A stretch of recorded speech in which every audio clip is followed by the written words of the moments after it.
Año 2017, aeropuerto de Kuala Lumpur, Malasia. Cámaras de seguridad captan a un señor que a ojos de muchos parecía ser un turista más de los millones que pisan el aeropuerto al año. Sin embargo, todas las miradas se posarían en él cuando de la nada una mujer desconocida lo sorprende de frente, mirándolo directo a los ojos. Y esto resultó ser un señuelo, ya que por la espalda otra mujer le frotaría por la cara un paño húmedo impregnado de lo que parecía ser un extraño aceite, y todo se tornó patas arriba cuando unos pocos minutos después, cuando el hombre le reclamaba a las autoridades sobre la misteriosa agresión de la que había sido víctima, este empezaría a sentirse cada vez más débil, eso hasta que ya no pudo más y se desplomó en el suelo, desatando el caos en todo el aeropuerto. Pues, como podrán imaginar, resulta ser que la víctima de este misterioso ataque no era cualquier persona, sino Kim Jong-nam, el medio hermano del famoso dictador de Corea del Norte, Kim Jong-un. Y pasa que entre ellos dos había bastante pique, ya que Kim Jong-nam era, si es que se puede decir así, el verdadero heredero del trono, pero una serie de eventos hicieron que su hermano menor terminara siendo el dictador de Corea del Norte que todos conocemos, y por este conflicto la mirada de un posible culpable al crimen presenciado en el aeropuerto apuntaba al gobierno norcoreano, y el por qué esta teoría no era una locura lo vas a conocer en este video. Para conocer por qué el gobierno de Corea del Norte era el primer interesado en acabar con Kim Jong-nam, primero debemos conocer su contexto, y es que él nació en 1971 en Pyongyang, Corea del Norte, como el primer hijo de Kim Jong-il, quien era entonces el sucesor del dictador supremo, considerado por ellos, no por mí, que asco, Kim Il-sung, el hombre que dirigía dicho país asiático comunista, además de ser el que empezó este régimen que somete al país hasta el día de hoy. Y como Kim Jong-nam era su primer nieto, este venía siendo el sucesor del sucesor, solo que había un problema. Y es que su madre era Song Hye-rim, quien era una actriz norcoreana, y ella solo era una de las muchas amantes de Kim Jong-il. Además, ella ya había estado casada y tuvo una hija producto de ese matrimonio. Esto hizo que la familia Kim no la aceptara, ya que su pasado no cumplía con los estándares que ellos querían compartirle a la población. Es así como Kim Jong-nam no pudo crecer con su padre al lado. Es más, toda su existencia se mantuvo en secreto, tanto así que ni fue enviado a una escuela convencional, sino que lo enviaron a vivir con la hermana mayor de su madre, quien lo educó en su casa. En el año 1996, Kim Jong-nam ingresó a una escuela de élite en Suiza, y es que a pesar de ser considerado como el terrible hijo bastardo, con la muerte de su abuelo y su padre ya en el poder, su vida se le hizo más fácil, y ahora todo pintaba a que él iba a ser el siguiente al mando del país, más aún cuando lo designaron para un alto cargo en el Ministerio de Seguridad Pública del régimen. Sin embargo, toda la carrera política de Kim Jong-nam se vendría abajo tras un incidente en mayo de 2001 que lo llevó a ser arrestado cuando llegó al aeropuerto internacional de Narita en Tokio, pues estaba viajando con un pasaporte falso y utilizando un nombre chino, el cual literalmente significaba, así en su traducción, oso gordo,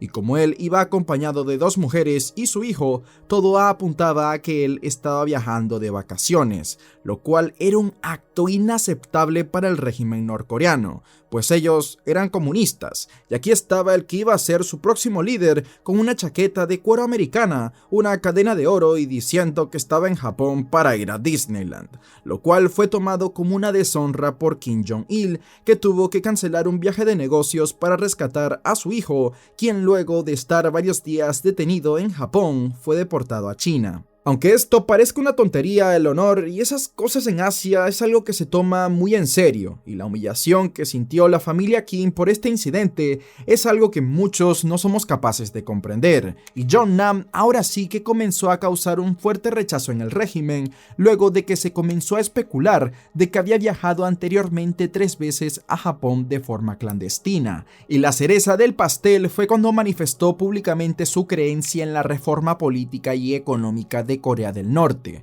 pues para muchas personas en el gobierno esto hizo que fuese impensable que este hombre asumiera el cargo que tenía su padre, de manera que en febrero de 2003 las Fuerzas Armadas norcoreanas apostaron por el siguiente hijo del líder norcoreano, quien era Kim Jong-un, ya que él encajaba mejor con los ideales del país comunista y además él sí era producto de un matrimonio, por lo que la balanza se inclinó más a su favor, haciendo que finalmente como castigo Kim Jong-nam fuese exiliado, ya que además era un rival muy potencial que podría amenazar la dictadura del gobierno norcoreano al querer reclamar el puesto que le dieron a su medio hermano. Hasta ese entonces parecía que Kim Jong-nam continuaría con su vida lejos en el exilio, pues aún con la muerte de su padre en 2011, él declaró en los medios que no tenía interés alguno en tomar el poder en Corea del Norte, pero mucho se decía de lo ostentoso que le gustaba vivir y él se lo podía permitir,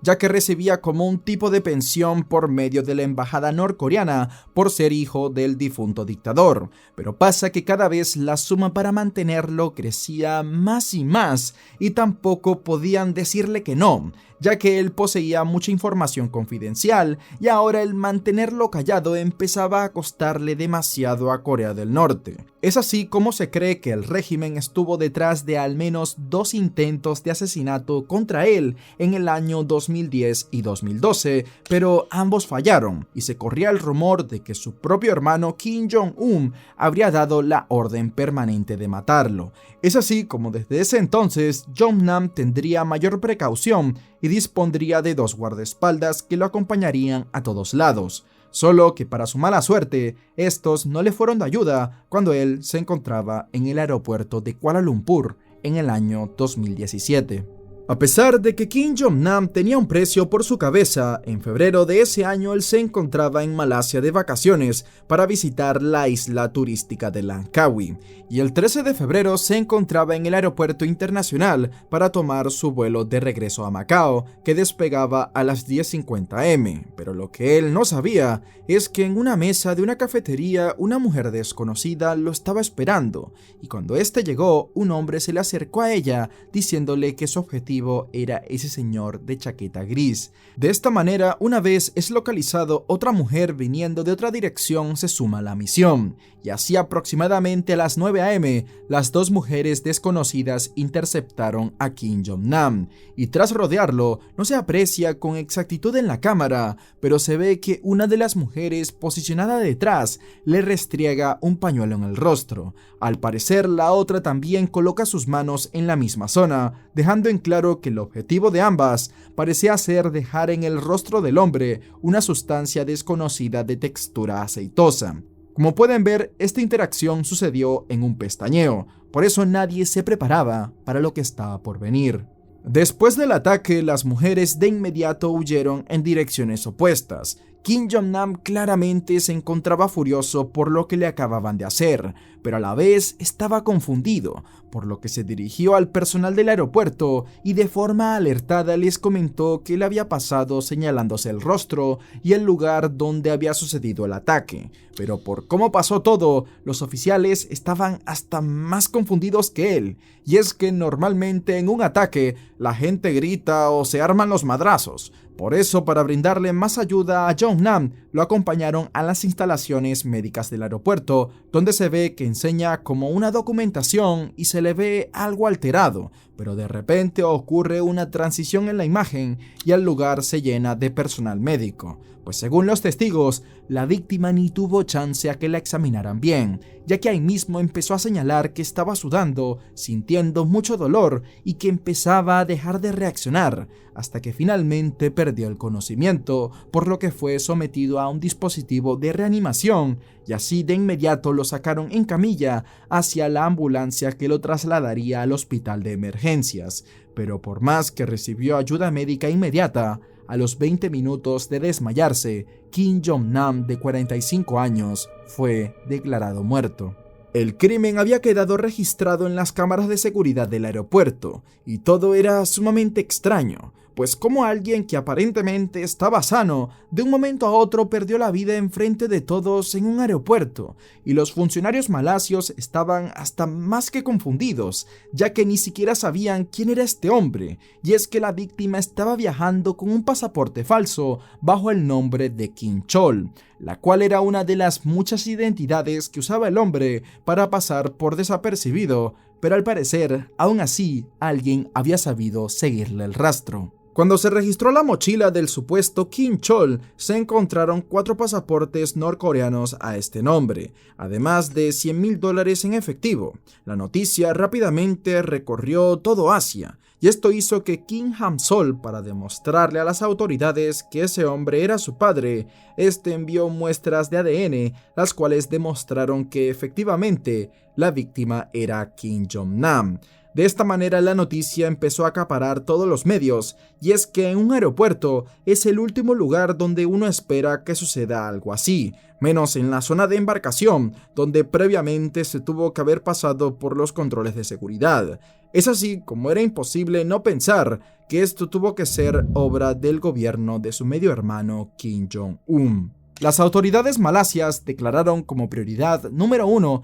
investigar quiénes eran las 2 mujeres atacantes del aeropuerto. No obstante, en la revisión de las cámaras de seguridad se descubrió que no solo eran 2 mujeres quienes estaban detrás del asesinato de Kim Jong-nam, sino que había toda una red de varias personas involucradas en este crimen organizado. Sin dudas, todo había sido planificado, ya que se registraron en las imágenes al menos a 4 agentes norcoreanos que estuvieron infiltrados en todo momento, siguiendo a su víctima cautelosamente y escondiéndose cerca para presenciar que el trabajo de las 2 mujeres se cumpla correctamente. Hasta se sospecha que ellos estaban preparados para todo, contando con incluso un plan B por si algo salía mal, y la evidencia dejaba en claro que estos agentes escaparon en diferentes vuelos para salir del país acompañados por un diplomático norcoreano, y sus rutas de vuelo de regreso a Pyongyang habían sido cuidadosamente calculadas para evitar cualquier trasbordo en otro país en donde los aviones pudieran aterrizar y lograran arrestarlos. Para este entonces, las autoridades malasias desconocían la causa de muerte de Kim Jong-nam, así que para ello se debía realizar una autopsia, y ahora sí los funcionarios norcoreanos, quienes estaban haciendo los locos con lo sucedido, alzaron la voz, puesto a que, curiosamente, no querían que se le realizara ninguna autopsia a la víctima y solo pedían el retorno del cuerpo a su país. Pero conociendo que esta gente podía mentir en los resultados, las autoridades malasias procedieron con la autopsia, en donde se analizaría más sobre la sustancia que tenía la víctima en el rostro. De esta manera, unos días después, el Centro para Análisis de Armas Químicas malasio confirmaría el uso del agente nervioso 15 como arma homicida. Y es que este agente es considerado por las Naciones Unidas como un arma de destrucción masiva, y al no tener un olor ni un color característico, hace que cualquiera piense que es un aceite común, pero incluso en pequeñas cantidades y poco tiempo de exposición, como se pudo ver, es altamente letal, ya que afecta rápidamente el sistema nervioso central, causando principalmente convulsiones y parálisis muscular, incluyendo los músculos respiratorios, lo cual causa, como en el caso de Kim Jong-nam, muerte por insuficiencia respiratoria. Después de grabar el video me di cuenta que el agente nervioso 15 no se llama así, sino BX. Pasa que yo pensaba que la X estaba antes y que era un 15 en números romanos, pero no, eso pasa cuando tienes dislexia y todas tus fuentes son de texto, porque ahí les confirmo a mucha gente que me dice que mis videos son copias de otros canales, pues si me hubiese copiado me hubiese dado cuenta de que esta vaina no se pronuncia así. Para este momento todos se preguntaban quiénes eran las 2 agentes que finalmente envenenaron a Kim Jong-nam, pero resulta ser que al identificarlas se descubrió que ellas no eran norcoreanas, sino que se trataba de Siti Aisha,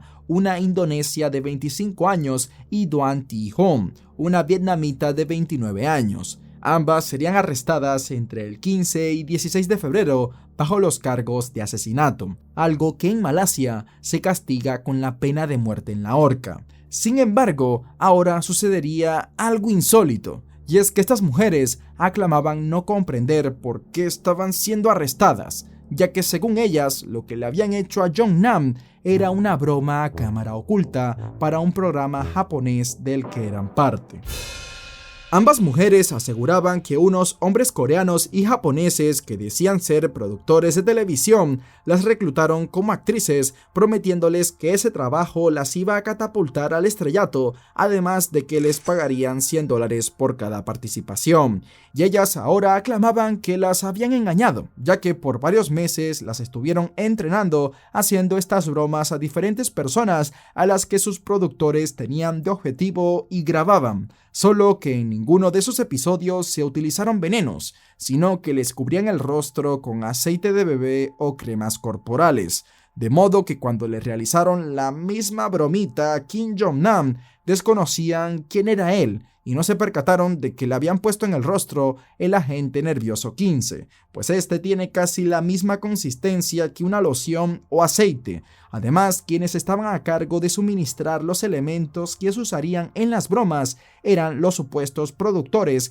que ahora nadie sabía en dónde estaban. Tras enseñarle una serie de imágenes, ambas sospechosas pudieron señalar como cómplice a Ri Hong-chol, que logró ser arrestado por la policía y quien reveló ser un químico norcoreano que formaba parte de este supuesto canal de televisión. Y este hasta llegó a usar funcionarios de la Embajada de Corea del Norte como coartada, y tras recrear la idea de que él pensaba que esto también era una bromita, él sería liberado sin ningún cargo para luego ser resguardado por dicha embajada hasta su deportación a Corea del Norte, algo que sin duda dejaba mayores sospechas de que él sí que sabía lo que había hecho, pero con él una vez en Pyongyang ya no se podía hacer nada. Por otro lado, las imágenes de las grabaciones también mostraban lo que sucedió cuando ambas mujeres huyeron tras el ataque, y en donde cada una corrió hacia baños separados del aeropuerto para lavarse las manos, y luego se dirigieron a la parada de taxis,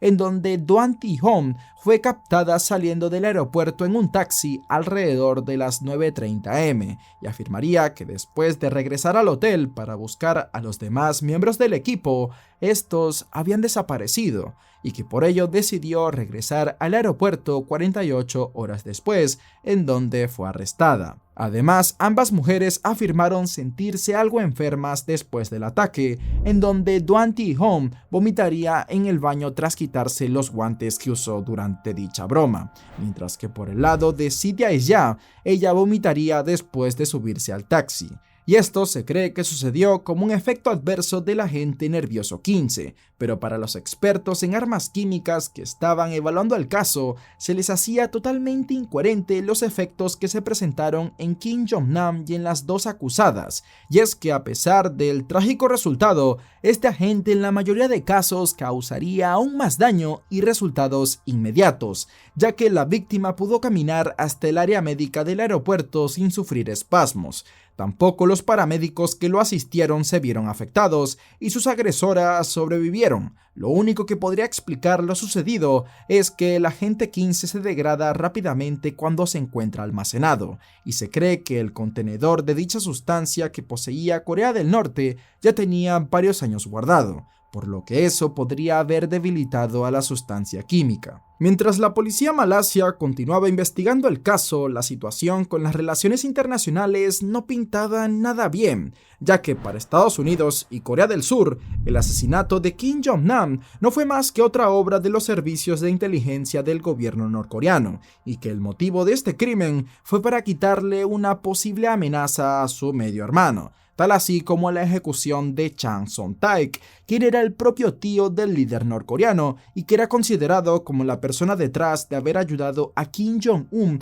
a fundar y obtener el control del país. Pero misteriosamente de la nada, este fue acusado en 2013 de traicionar a su país por corrupción, desobedecer al líder y hacer orgías en restaurantes de lujo, actos que lo llevaron a una ejecución pública, así como también la de su hermana y su cuñado, y se habla de que a este último lo eliminaron con un lanzallamas. Seguramente estos actos tan extremos eran para demostrar que Kim Jong-un no se andaba con juegos, y esta movida le funcionó, ya que tras la muerte de su medio hermano, varios desertores norcoreanos cancelaron todas sus apariciones públicas y optaron por mantener un perfil bajo desde entonces. Por otro lado, no hay que obviar que el asesinato de Kim Jong-nam se llevó a cabo en suelo extranjero y encima en un aeropuerto internacional, lo cual provocó una crisis diplomática en ambos países involucrados, sobre todo a raíz de las capturas que la policía de Malasia realizó a los sospechosos norcoreanos. Y esto ocasionó que a partir de ese momento, Corea del Norte decidiera romper las relaciones diplomáticas con dicho país, empezando por expulsar a los embajadores malasios y arrestando a cualquiera de esa misma nacionalidad en su territorio. Y de la misma manera actuaría Malasia sobre los embajadores norcoreanos y deteniendo a cualquier ciudadano de esa nacionalidad en su territorio, aunque conociendo a Kim Jong-un, a él seguramente le daba igual que le hacían a su gente por cómo es él. Pero es curioso que de un momento a otro se empezó una cacería sin sentido de gente inocente y todo por una supuesta broma para televisión. Qué cosas, ¿no? Debido a que los resultados de la autopsia evidenciaban al gobierno de Kim Jong-un, los norcoreanos acusaron a Malasia de colaborar con los enemigos del país y que el hacer una autopsia a sus ciudadanos sin permiso era una violación de los derechos humanos, por lo que no aceptaban el uso del agente nervioso 15, ya que este es considerado como un arma de destrucción masiva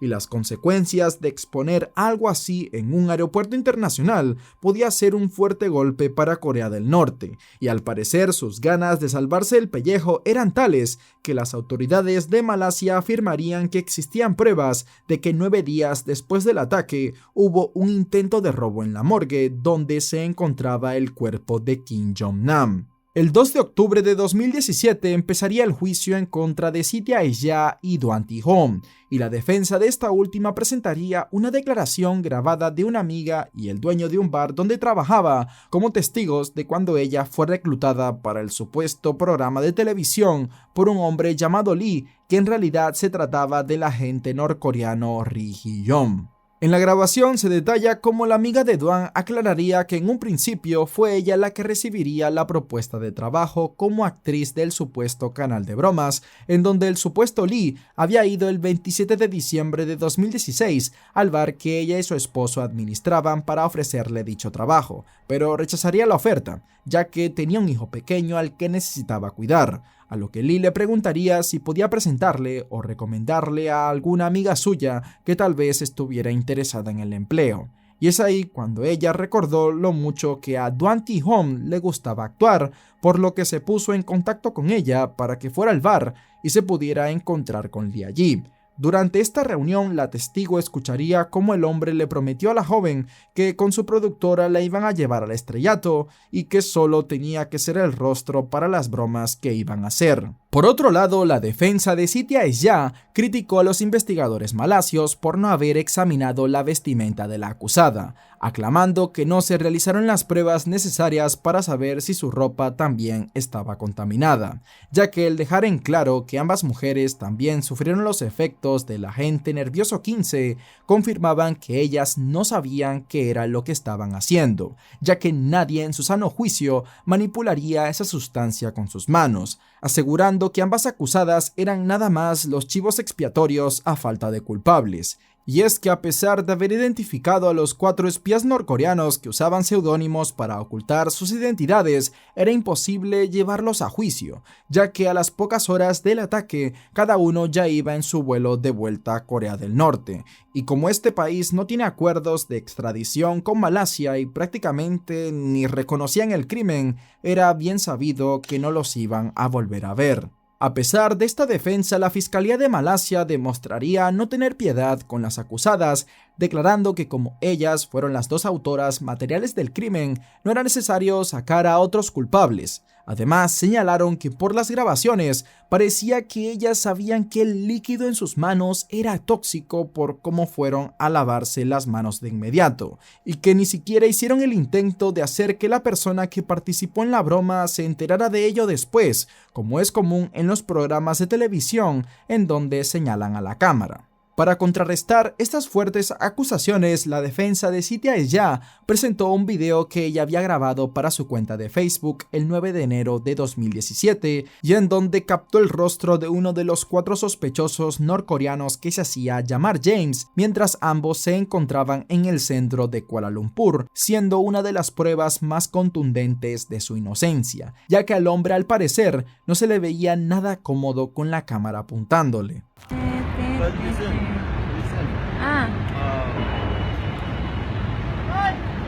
Why?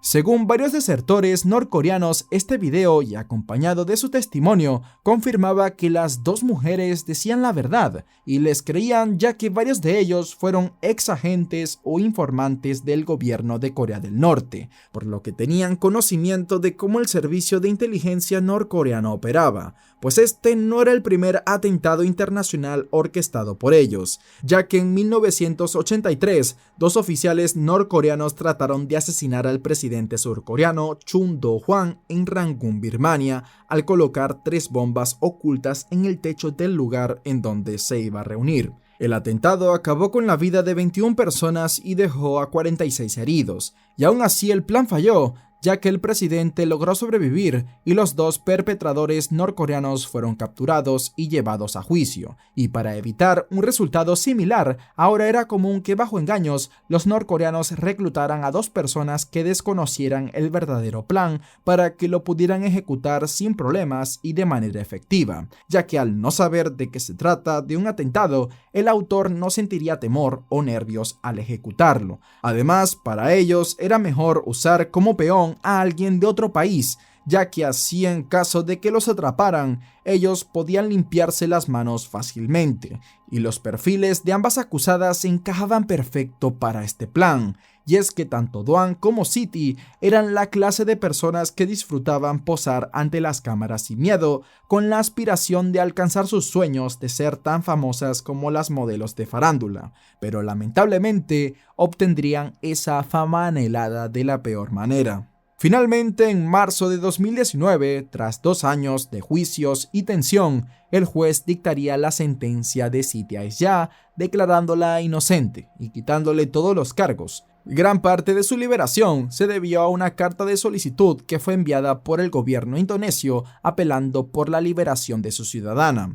Pero Dwan Thi-hom no correría con la misma suerte, a pesar de que el gobierno vietnamita hizo lo mismo. Todo este estrés llevó a que se postergara el juicio, ya que la presión llevó a la mujer a sufrir graves problemas tanto físicos como de salud mental. Y aún así, al siguiente mes, el juez dictaría la sentencia de la acusada vietnamita, condenándola a 3 años y 4 meses de prisión por, y cito, causar daño voluntariamente con armas o medios peligrosos. Esto era algo más leve que ser sentenciado a muerte, pero la defensa de Dwan acusó al gobierno de Malasia de discriminación sobre su cliente, puesto a que ambas acusadas tenían el mismo cargo. Pero Dwan sí que recibió un trato mucho peor por parte de las autoridades, y la opinión pública señalaba que al parecer esto se debía a su nacionalidad. Y es aquí cuando el gobierno de Vietnam le diría a Corea del Norte: mira mi pana, sé que te gusta detonar gente como deporte, pero no pongas a los míos a pagar los platos rotos